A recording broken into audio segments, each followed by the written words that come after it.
The San Jose housing market in March 2025 is vicious. But is it actually any worse than the same time last year? That's the question we're answering in today's San Jose real estate update for March 18th, 2025. Let's get right into the data. And we're looking at the latest weekly print from Redfin for the San Jose metro market. Each colored line represents a year. This year, 2025, is the green line.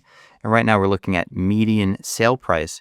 Right now, the median sale price of a home in San Jose is $1,637,000. That's 10% over last year's pricing at this time. In just the last 2 weeks, the median price of a home in San Jose has gone up $82,000, and we're only $32,000 shy of the all-time San Jose pricing peak set in April of last year. And when prices are rising this quickly, you simply can't blindly agree to pay your agent 3% or even 2% if you're trying to buy a home in San Jose, especially when that agent tells you that the seller is going to pay it. Let me show you why. So let's say you're a home buyer in San Jose. That's you, and you pair up with an agent who charges a 2.5% commission. There's your agent, and you find a home seller selling a median home, and we're going to round the price down to $1.6 million just to make the numbers a little easier. So you offer $1.6 million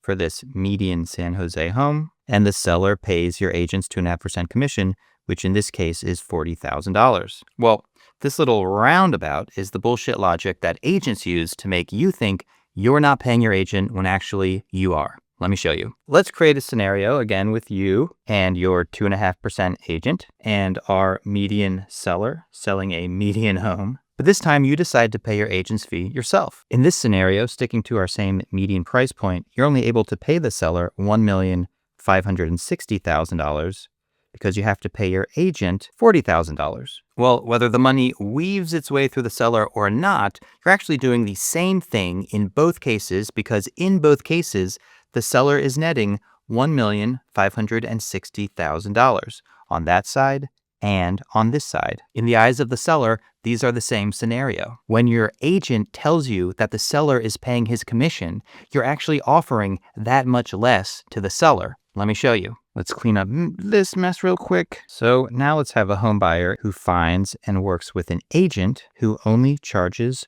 1%. We have our same old median seller. In this case, buying the traditional method, the buyer offers $1.6 million to the seller, and the seller, paying the buyer's agent, only has to cough up $16,000. So in this case, the seller's net proceeds are $1,584,000. Now you tell me who's going to win this bidding war. It's going to be the buyer with the 1% agent every single time. Telling homebuyers that the seller is paying their commission is just a part of the California Realtor scam, and I've exposed the full scam in a video I'll link to up there, and I'll drop the link in the description below. If you're planning to buy a home in San Jose, definitely check this out. Now let's get back to the data. And now we're looking at the new listing median price for homes in San Jose. This is the median price that new listings came to market this week.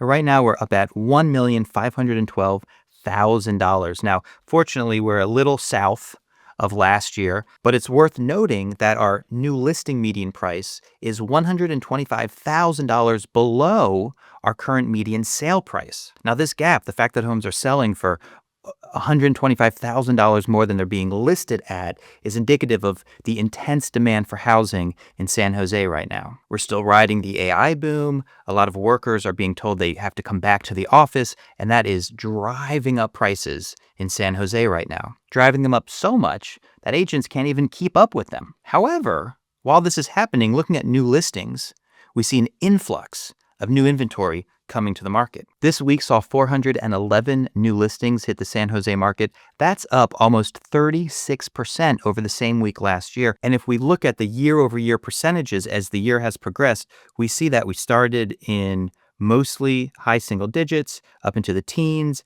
up into the 20s, and now we're up at 36% nearly. So we're seeing a lot more listings coming to market in San Jose, even though pricing is very high. Now we're looking at homes sold. This is the number of homes sold every week in San Jose. 210 homes sold last week. That's just 0.8% more than the same week last year. And if we see for the past month or so, home sales in San Jose have been right on top of last year's numbers. Now, if a lot more homes are coming to market, but the same number of homes are being sold, that means that inventory is building up. Again, this is a good sign for home buyers. It means more inventory and more options are coming to market.